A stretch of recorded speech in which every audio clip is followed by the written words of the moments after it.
Libro de Hechos, capítulo 16. Bendecimos el nombre del Señor. Qué presencia de Dios en esta mañana. Casi que pudiéramos irnos ya. Ha habido aquí toda adoración, alabanza, palabra de Dios, testimonios. Aleluya, Dios está en este lugar. Hechos, capítulo 16. Cuando lo tenga, dispárese un aleluya. Dice la palabra de Dios en Hechos capítulo 16 y versículo 6 en adelante.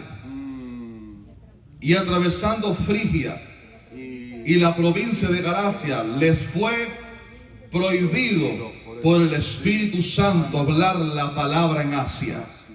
Y cuando llegaron a Misia, intentaron ir a Bitinia, pero el Espíritu no se lo permitió. Y pasando junto a Misia, descendieron a Troas. Y se le mostró a Pablo una visión de noche. Un varón macedonio estaba en pie rogándole diciendo: pasa a Macedonia y ayúdanos.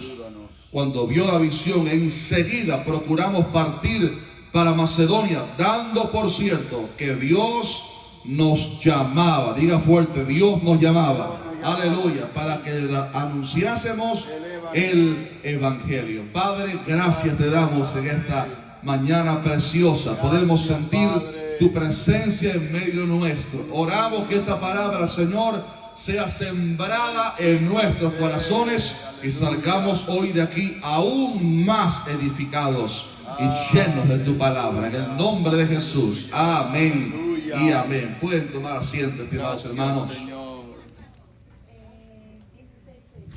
La vida y ministerio de los grandes hombres y mujeres de Dios, todos tuvieron tres características o cosas en común que sirvieron como detonadores para el éxito que ellos tuvieron en Dios.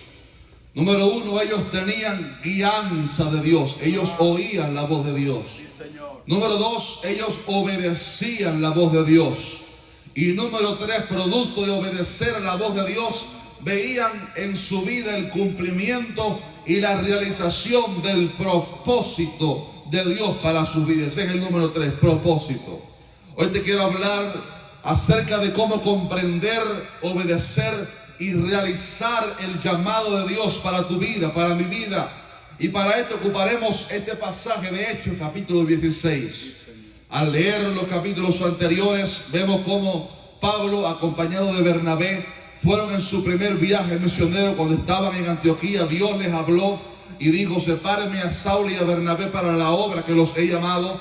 Y así salieron estos dos hombres de Dios para evangelizar Asia Menor. Hicieron su primer recorrido. Ahora, un tiempo después, unos años después, están de nuevo en Antioquía. Y Pablo se propone regresar a aquellas ciudades de Asia Menor en las cuales él y Bernabé habían predicado anteriormente. Pero se propone ir con Silas en vez de Bernabé. Bernabé se va con otro discípulo, con Marco, hacia otra dirección. Y Pablo y Silas van rumbo hacia Asia Menor para recorrer aquellas iglesias que ellos sabían, que Pablo había predicado con Bernabé anteriormente, ver cómo estaban los hermanos, animarles en la fe. Y también tenían el propósito de predicar el Evangelio en otras ciudades y abarcar toda la región de Asia con la palabra del Señor.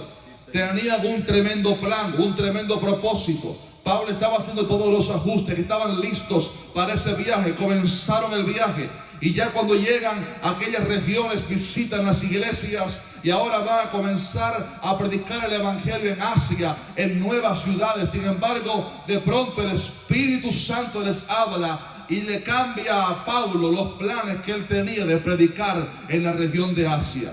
Dice el versículo 6 que atravesando Frigia y la provincia de Galacia, les fue prohibido por el Espíritu Santo hablar la palabra en Asia.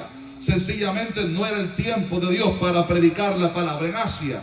Dice que entonces Pablo se propuso ir hacia Bitinia. Bueno, si Dios no nos permitió ir a predicar a Asia, a predicar aquí en esta ciudad de Asia, quizás pudiéramos ir a Bitinia, pero dice el versículo 7 que tampoco el Espíritu Santo se lo permitió. El Espíritu Santo les dijo que no. Y fue así como ellos entonces fueron a una ciudad llamada Troas, esperando en stand-by, sin saber por qué razón Dios había dicho que no predicaran en Asia, que tampoco fueran a Bitinia, y se quedaron en stand-by esperando la guianza que Dios les daría, hasta que una noche Dios le habló en sueños, en una visión a Pablo, mostrándole un varón macedonio vestido como se vestían los griegos, que le decía: ven, pasa a Macedonia y ayúdanos. Y fue entonces, dice la palabra, que Pablo y Silas entendieron que Dios les llamaba para que anunciaran el evangelio en la región de Macedonia. En estos primeros versículos que hemos leído en esta mañana, vemos en primer lugar la hermosa guianza de Dios para con sus siervos. Este es el primer punto de este mensaje, estimados hermanos. Tenemos un Dios que quiere hablarle a su iglesia. Alguien dice amén en esta mañana. Hay una falsa doctrina que enseña que Dios creó el universo y lo dejó a su propia suerte, y que Dios no está a cargo, pero dice la Biblia que en Cristo están sustentadas todas las cosas todavía hoy. Dice la palabra en el Salmos 32:8: te haré entender y te enseñaré el camino en que debes andar, sobre ti fijaré mis ojos. No tenemos un Dios lejano que se ha desprendido de la humanidad. Tenemos un Dios que le gusta dar guianza a su pueblo, un Dios que le gusta guiar a sus hijos, darle guianza, enseñarle cuál es el camino que debe andar, porque si Él es nuestro creador, Él sabe lo que es mejor para nuestras vidas, y Él tiene un plan y un propósito para cada uno de nosotros, y Él quiere hablarnos a nosotros en esta mañana para decirnos cuál es su plan para nosotros. ¿Sabe usted en esta mañana por qué el hombre sin Cristo fracasa en la vida? Porque no busca la guianza de Dios. Planifica sus sueños sin consultar a Dios. Hace su carrera en la vida sin consultar a Dios. Planifica su familia sin consultar a Dios. Se cambia de país, de casa, de lugar sin consultar a Dios.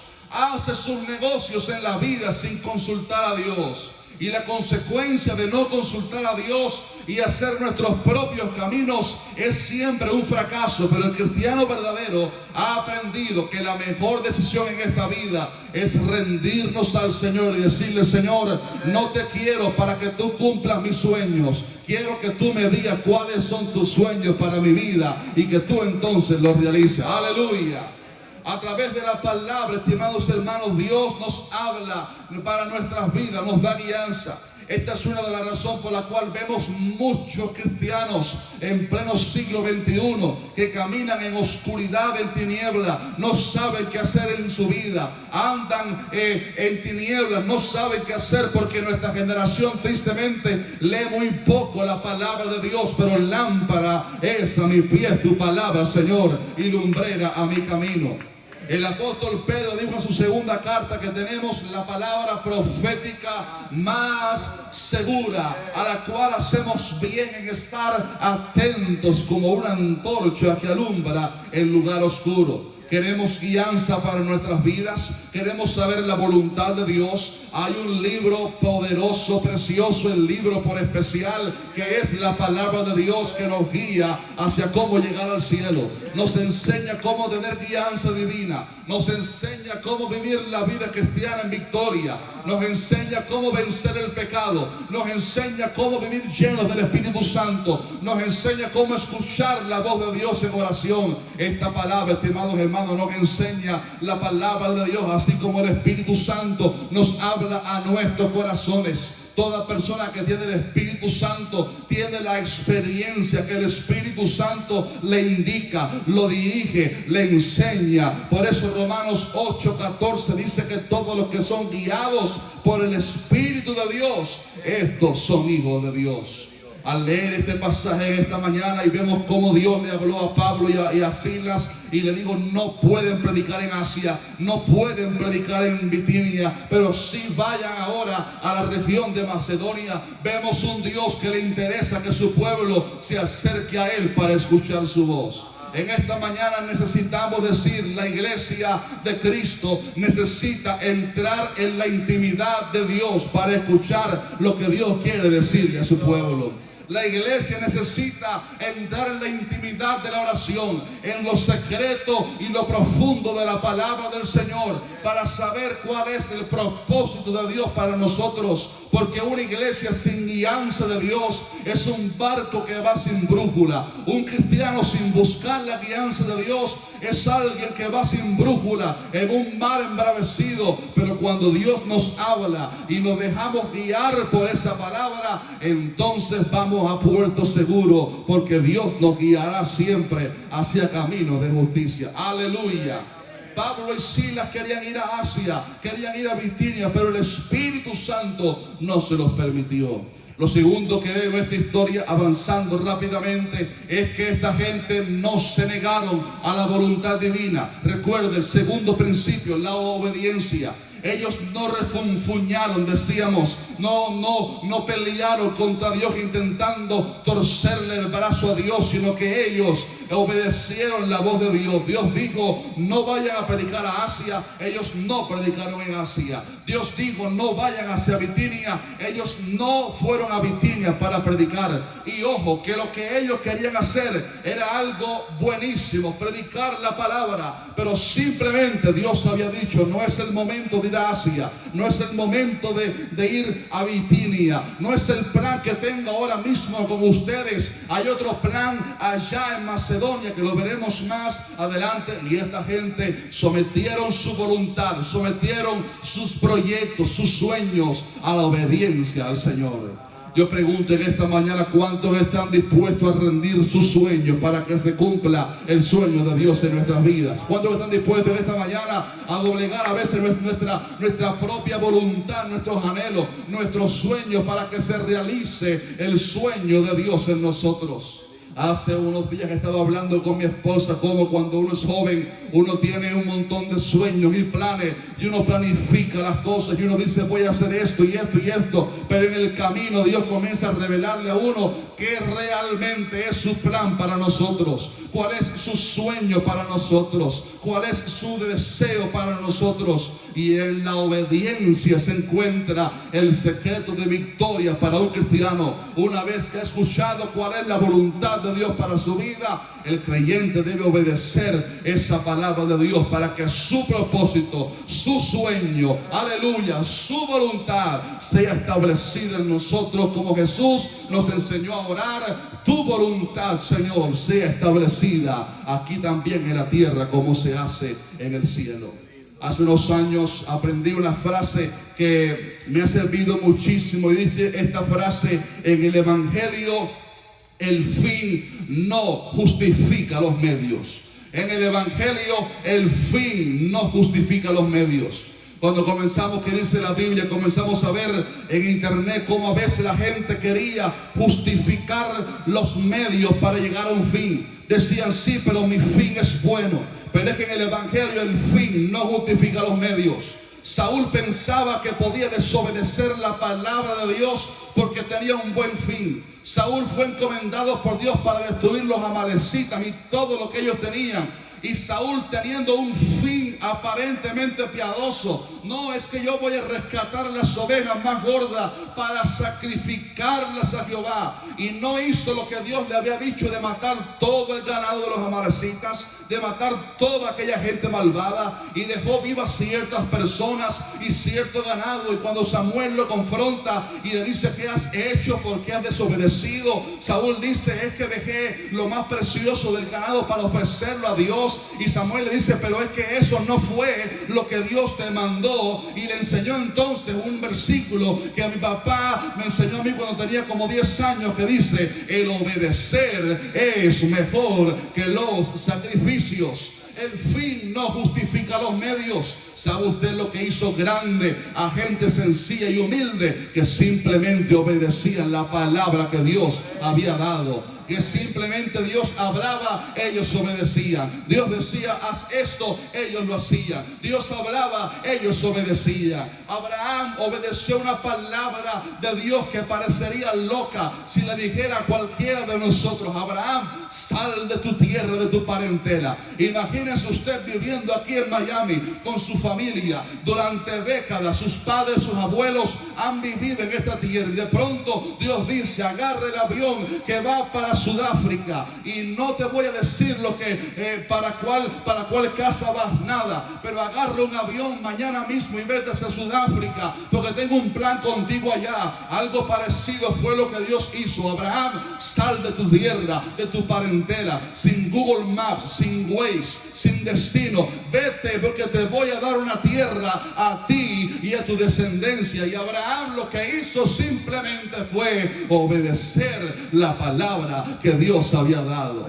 Eso, hermanos amados, la obediencia es lo que separó los grandes hombres de Dios de gente ordinaria, que ellos escuchaban la voz de Dios y ellos obedecían la palabra del Señor.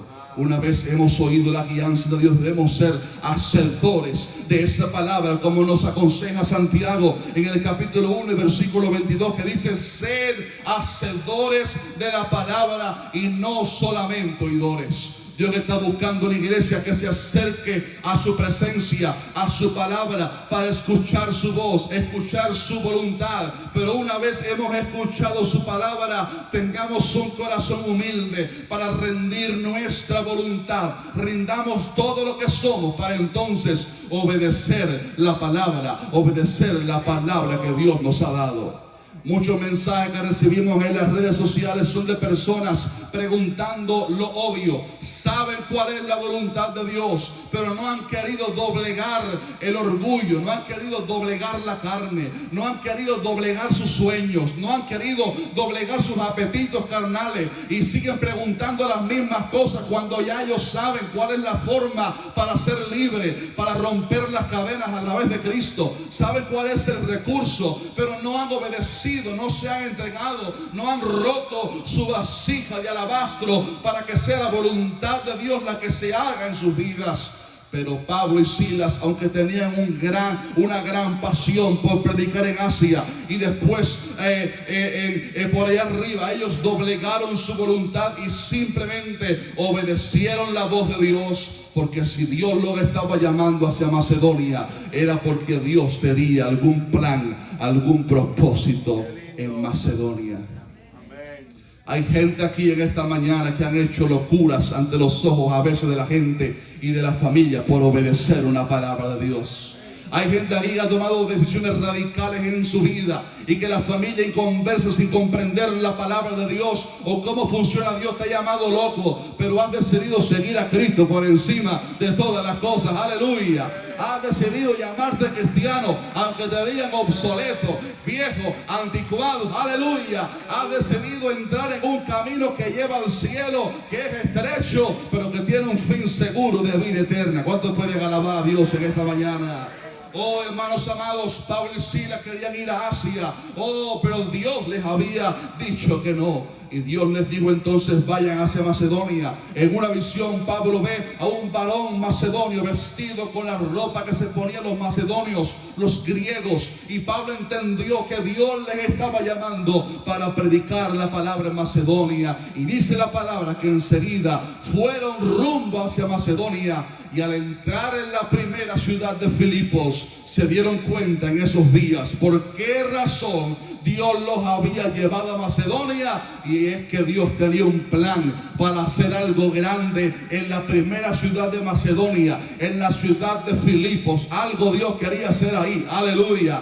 Algo Dios quería hacer ahí. ¿Sabe usted por qué usted está aquí en esta mañana en Monte de Sion? Porque algo Dios quería hacer aquí en Monte de Sion. Aleluya. ¿Sabe usted por qué estás aquí? Porque Dios quería hacer algo aquí en Monte de Sion. Algo Dios iba a hacer en Filipos, Macedonia. Algo Dios iba a hacer, y por eso no les había permitido ir a Asia o a Bitinia. Dios quería que fueran a Macedonia, que fueran a Filipos, porque había ahí 3 personas específicas que necesitaban oír la palabra de Dios. La primera persona que necesitaba oír y que escuchó el mensaje de salvación fue una mujer llamada Lidia.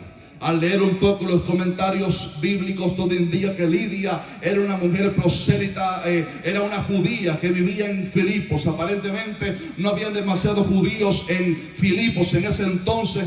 No hay registros de que hubiera una sinagoga. Quizás no había muchos judíos, pero ahí estaba Lidia con su familia. Y una vez dice que Pablo y Silas fueron al río, a las afueras de la ciudad, un sábado en día de reposo, y ahí encontraron algunas mujeres que adoraban a Dios en el río.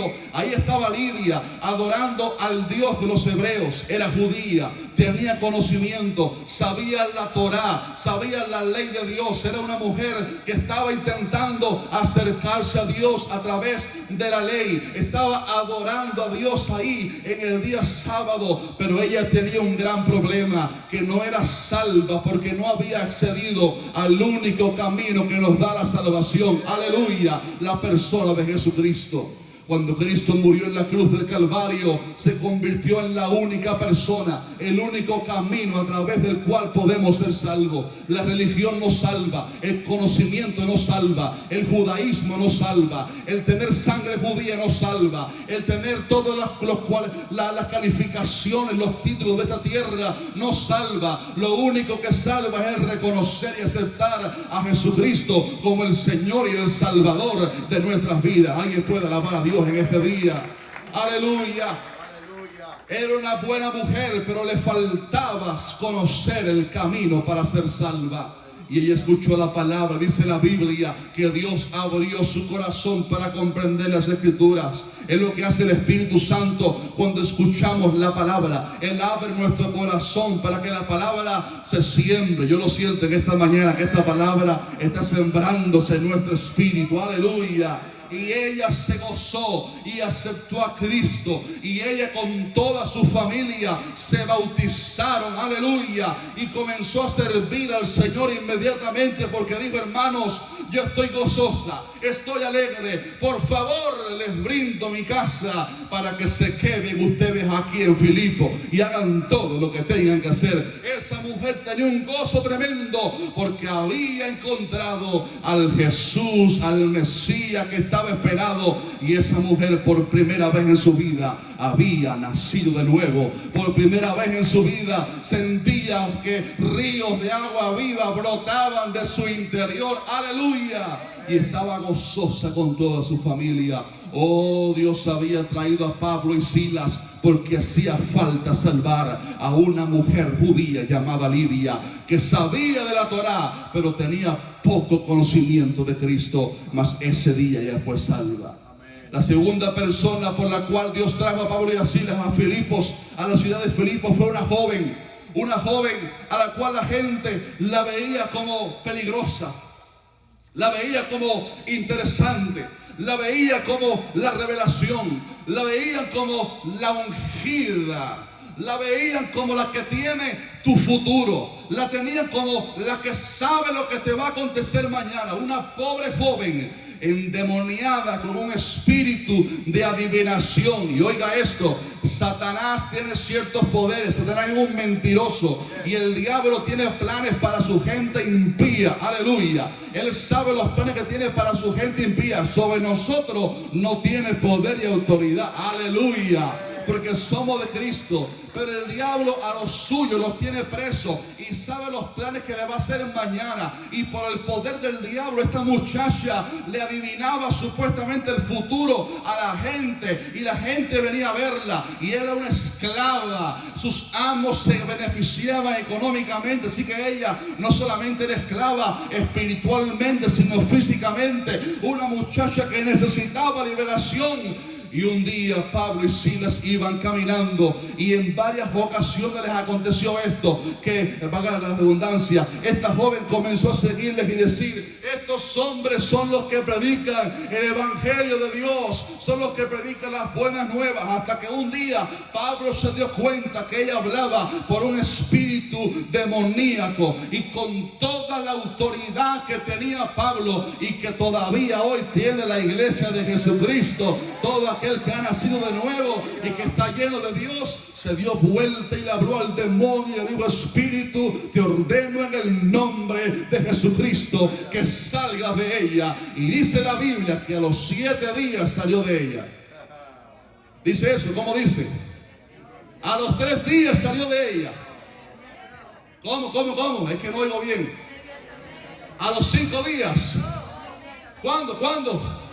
Dice, oye, así mira, así, al instante el espíritu demoníaco salió de ella y fue libre esa muchacha. Claro, había llegado el evangelio de Cristo que liberta a los endemoniados. Aleluya. Había llegado el evangelio que rompe las cadenas. Había llegado el evangelio de un nombre que es sobre todo nombre, ante el cual toda rodilla se tiene que doblar y toda lengua confesar que ese Jesucristo, dígalo fuerte, es el Señor, para la gloria de Dios Padre. Yo voy a hacer una pausa para tomar agua en lo que usted grita, aleluya. ¿Cuántos dicen gloria a Dios? Gloria a Dios, gloria a Dios, gloria a Dios. Qué plan maravilloso, qué propósito tenía Dios en Filipos. Una muchacha endemoniada, cautiva por el enemigo, necesitaba la liberación. Esto provocó la ira de los dueños de esta muchacha. Ya no había dinerito para sacarle a la esclava.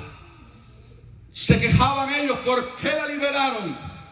¿Por qué le sacaron el demonio? Y llevaron a Pablo y a Silas a la cárcel, a los magistrados, para castigarles. Y dice la Biblia que les azotaron a Pablo y a Silas en su espalda con varas, muchos azotes, muchas veces, y los lanzaron en el calabozo para que padecieran como criminales por haber libertado a una endemoniada. Entre paréntesis, esto me recuerda cuando Jesús libertó al endemoniado gadareno. ¿Sabe usted lo que hicieron aquellos malagradecidos? Expulsaron a Jesús de su región. Dijo Juan: el verbo andaba entre nosotros, la luz, hemos dicho, en él estaba la vida, y la vida era la luz de los hombres, pero los hombres amaron más las tinieblas que la luz. El hombre impío que rechaza la bondad de Dios y la gracia. Y metieron a Pablo y a Silas en el calabozo. Estaba leyendo que este calabozo lo habían construido cavado en una roca, ahí a las afueras de la ciudad. Y metieron a Pablo y a Silas ahí con sus espaldas heridas, con sangre brotando. Los pusieron en el cepo sus pies de forma que nada más podían estar acostados o sentados. Y ahí estaban ellos sufriendo, la sangre corriendo, a lo mejor hasta frío sentían esa noche. Pero como a medianoche comenzaron a cantar himnos a Dios. Y déjame decirle, himnos es distinto a cancioncitas. Los himnos eran declaraciones de la palabra de Dios. Declaraciones que exaltaban las doctrinas del evangelio. Canciones, himnos que exaltaban la doctrina de Cristo y su victoria en la cruz del Calvario. Aleluya. Y comenzaron a alabar a Dios a medianoche, aunque tenían dolor en sus cuerpos, pero comenzaron a alabar a Dios, dice, y los presos los oían. ¿Por qué Lucas se habrá preocupado por poner eso ahí? ¿Por qué Dios habrá inspirado a Lucas para poner y los presos los oían? A mí me parece que es porque aún los impíos, para ellos es de testimonio cuando ven cristianos en el dolor, en la prueba, pero que todavía siguen alabando a Dios en medio del dolor. Aleluya. Y tu alabanza a Dios, tu firmeza, tu fe en medio de la angustia, significa que tienes un Dios verdadero que vale el esfuerzo, un Dios por el cual lo damos todo. Los presos los oían y la alabanza a Dios, aleluya, causó un terremoto tal. Yo no sé en qué lugar quedó en la escala. Pero un terremoto no fue un temblor cualquiera que se cayó el tubo de luz fría. No, un terremoto tan grande que dice la Biblia que hasta los cimientos de la cárcel se estremecieron, se sacudieron. Oh, qué gloria cayó en esa cárcel. Aleluya. Qué gloria cayó en esa cárcel. Habían dos hombres atados de manos y pies, pero no le habían tapado la boca. Aleluya. Y alababan a Dios. Aleluya. Y alababan a Dios. Y alababan a Dios. Y la presencia de Dios cayó en esa cárcel. Y el terremoto fue tan fuerte que se abrieron las puertas. Las cadenas se rompieron. Aleluya. No hay cadena que la gloria de Dios no pueda deshacer en nuestras vidas. No hay cautivo que Cristo no pueda libertar. No hay cadena que la gloria de Dios no destruya. Cuando su gloria llega, aleluya, destruye todas las cadenas del diablo, destruye las maquinaciones del enemigo. Y todos fueron libertados de sus cadenas. Y de pronto entra en escena el tercer personaje en esta película. El tercer necesitado. Se acerca un ex militar, carácter soberbio, un romano, un hombre sólido en su carácter, fuerte. Su semblante inspiraba respeto. Tenía que portarse así por tratar con delincuentes. Él era el carcelero. Y llega a aquella cárcel estremecido. Desde su lugar donde estaba descansando esa noche, sintió el terremoto tan grande y preocupado vino adentro a ver qué había acontecido con los prisioneros. Este hombre vio que no había aparentemente nadie. Estaba medio oscuro, medianoche. Las luces se habían caído, las lámparas se habían caído por el terremoto. No había casi iluminación, pero el hombre ve las puertas abiertas y en su corazón dice: se me escaparon los presos, no me queda otra que quitarme la vida. Y aquel hombre toma su espada para quitarse la vida, pero entonces escucha la voz de un Pablo que le dice a distancia: no te hagas daño, todos estamos aquí. Aleluya. Y yo no sé cómo el Espíritu Santo tocó el corazón de este hombre de una manera tan preciosa, que dice la Biblia, lo voy a leer textualmente para que usted se goce. En el versículo 29 dice: entonces él, pidiendo luz, se precipitó adentro y temblando se postró a los pies de Pablo y Silas, y sacándolos les dijo: señores, ¿qué debo hacer para ser salvo? Aleluya. ¿Qué debo hacer para ser salvo? Yo he visto el poder de su Dios. He visto su firmeza en medio de la prueba. Aleluya. Yo les he escuchado alabando a su Dios en medio del dolor. Yo les escuché que mientras le estaban azotando, ustedes no negaban a su Cristo. Tiene que ser muy especial ese Cristo. Dígame, ¿cómo puedo hacer para ser salvo? Aleluya.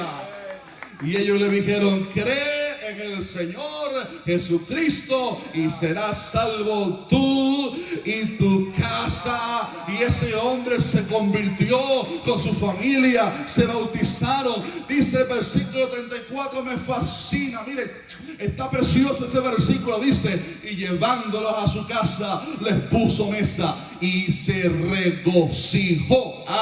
Estas son palabras mayores. Se regocijó con toda su casa de haber creído a Dios. El evangelio produce gozo. El evangelio produce vida. El evangelio te hace sentir completo. Cristo te hace sentir satisfecho. Cristo te sacia. Cristo te llena. Cristo te hace sentirte completo. Cristo te llena de la cabeza hasta los pies, que no hace falta más el pecado, el vicio, porque Él lo llena todo en nosotros. Aleluya.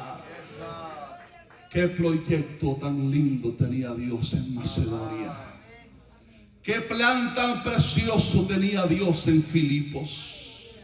Aleluya. Las tres personas que se convirtieron, leyéndolo me di cuenta de esto, representan los tres tipos de personas principales que necesitan de Cristo. Así es.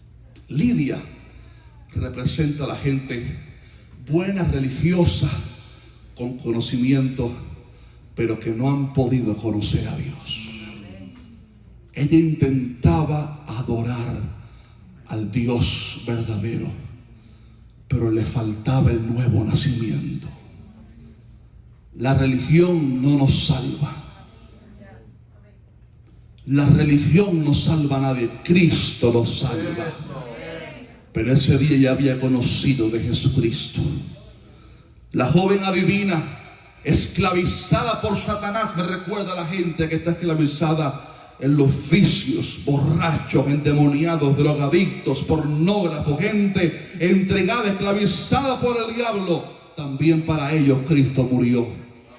Dice la Biblia que Satanás a sus presos nunca les abrió la cárcel. Dice, pero si el Hijo libertare, dice por allá, serán verdaderamente libres. Aleluya.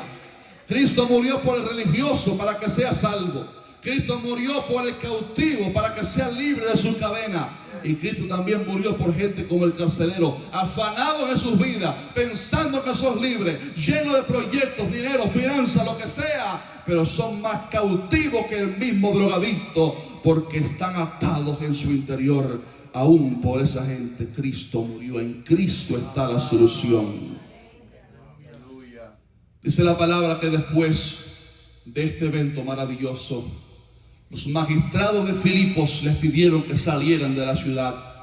Y después de haber ido a casa de Lidia nuevamente para verse con los hermanos Timoteo, que los estaba esperando ahí, entre otros, y Lidia, nuevos convertidos, estos primeros frutos salieron de Filipos, Pablo y Silas, pero ya habían dejado en esta ciudad los primeros frutos de una preciosa iglesia. Amén. Los primeros frutos de una primera iglesia. Aleluya. Y sabe usted, una de las cartas del Nuevo Testamento que Pablo escribe, ¿para quién fue? Para los filipenses. Amén. No había iglesia en Filipos, pero Dios había llevado a Pablo y a Silas porque había un plan en Filipos. Amén. Y años después, Pablo está escribiendo a los filipenses, los que vivían en Filipos, estos hermanos, más otros muchos que se habían añadido. Ya eran una iglesia preciosa, linda, abundante. Y Pablo les escribe una de las cartas más cariñosas y lindas. Y entre varias cosas le dice, hermanos, ¿saben qué? Yo estoy seguro de esto, que el que comenzó en vosotros, aleluya, la buena obra la perfeccionará hasta el día de Jesucristo. Aleluya. Estando persuadido de esto, que el que comenzó en vosotros la buena obra la perfeccionará hasta el día de Jesucristo. Termino en un minutico. Es hermoso saber que Dios tiene un propósito para cada uno de nosotros. Alguien dice amén en esta mañana. Él desea revelarnos sus planes, sus proyectos, sus sueños para nosotros. Y cuando obedecemos a Dios, vemos reflejado entonces y cumplido el plan y el propósito de Dios para nosotros. En un lado tenemos la gente que no busca a Dios, que no le importa lo que Dios piensa y fracasan en sus vidas. Pero en otro lado tenemos la gente que han rendido todo a Cristo y le han dicho, Señor, ¿cuál es tu voluntad para mi vida? ¿Cuáles son tus proyectos? ¿Cuáles son tus planes para mí? Lo que sea, te voy a obedecer. Y cuando hacemos eso, vemos la realización de su propósito en nosotros. Sin temor a equivocarme, les voy a decir esto. El verdadero éxito de un cristiano es conocer la voluntad de Dios para su vida, obedecer esa voluntad y realizar esa voluntad.